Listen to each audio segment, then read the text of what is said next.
대한 말씀 암송 기도와 암송 찬양 민수기 16장 38절 말씀. 사람들은 범죄하여 그들의 생명을 스스로 해하였거니와 그들이 향로를 여호와 앞에 드렸으므로 그 향로가 거룩하게 되었나니 그 향로를 쳐서 제단을 쌓는 철판을 만들라 이스라엘 자손에게 표가 되리라 하신지라.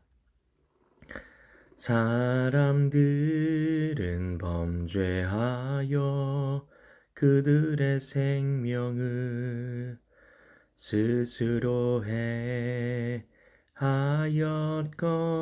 해하였거니와 그들이 향로를 여호와 앞에 드렸으므로 그 향로가 거룩하게 되었나니 그 향로를 쳐서 제단을 쌓는 철판을 만들라 이스라엘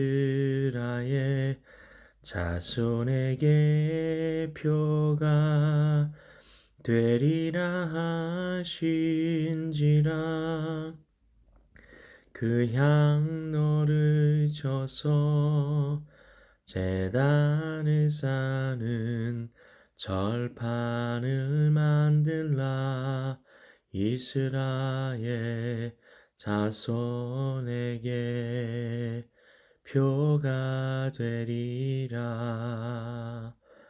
표가 되리라 하신지라. 말씀 기도입니다. 하나님 아버지, 사람들은 범죄에서 그들의 생명을 스스로 해하였다고 말씀하시는데요. 250명까지 죽게 하지는 않으셨어도 되지 않을까요? 왜 같이 반역을 저지르려고 한 사람들을 전부 죽게 하신 것인가요? 그리고 그걸로 향로를 만들라고 하시다니요. 조선시대의 효수하는 형과 무엇이 다릅니까? 하나님께서 왜 그들의 생명을 거둬가신 것인가요? 땅은 이미 고란과 다단과 아비람과 그들에게 속한 모든 사람과 재물까지 다 삼켜버렸습니다. 그 정도로 충분하다고 생각할 수 있습니다. 그 일이 일어났는데도 지휘관 250명이 들고 있었던 것이 무엇이었습니까? 향로였습니다. 그들은 그럼에도 불구하고 이스라엘의 가장 높아 보이는 그 영적 지도자의 자리에 앉고 싶었던 것입니다. 그 심판이 내려지는 모습을 보고도 어떻게 그런 마음을 끝까지 품을 수 있었을까 하는 의문이 들지만 이것이 죄인인 인간의 모습이라는 것입니다. 하나님께서 심판을 내리시면 죄를 깨달으면 좋은데 심판하시는 하나님을 향해 원망의 화살을 쏘아대는 것이 구약의 이스라엘이었습니다. 우리는 하나님의 심판이 공정할 것이라는 것을 알아야 합니다.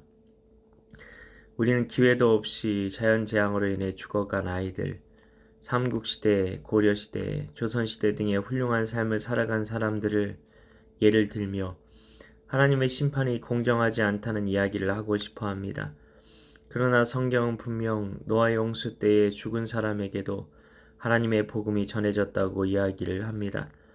이에 대해서는 신학적으로 논란이 많지만 성경에 써져 있는 것만은 분명합니다. 우리는 성경에 나오는 하나님의 심판에 대해 이해가 되지 않을 수 있지만 이것이 하나님의 선택이었다면 우리는 여기서 하나님의 체스메이트를 볼 수 있어야 합니다. 마귀가 하나님의 나라를 무너뜨리려고 하지만 이런 결정적인 선택이 하나님의 체스메이트이셨고 심판을 당한 그들에게는 이것이 더 나은 선택일 수 있다는 것입니다. 우리가 다 알 수 없는 것에 대해 이야기를 하는 것이 아니라 우리가 아는 부분에 대해 이야기를 하고 그런 이야기를 통해서도 하나님을 예배할 수 있어야 한다는 것입니다. 하나님 아버지, 우리에게 진정한 예배자의 마음을 허락하여 주옵소서. 하나님의 심판을 통해서도 우리는 하나님의 영광스러우심을 보게 하여 주시고 우리가 다 알 수 없는 깊으신 하나님의 뜻이 있을 것임을 믿게 하옵소서. 하나님의 선택이었다는 것을 기억나게 하여 주셔서 이것이 하나님의 체스메이트였음을 고백하며 이런 하나님의 선택 하나하나가 우리를 구원에 이르게 한 것을 알게 하여 주시옵소서. 이를 위해 오늘도 말씀 암송 기도와 암송 찬양 가운데 나아가오니 우리를 구원하기 위해 매 순간 영광스러운 선택을 하신 하나님의 선택을 믿게 하여 주시옵소서. 믿고 감사드리오며 예수님 이름으로 기도하옵나이다. 아멘.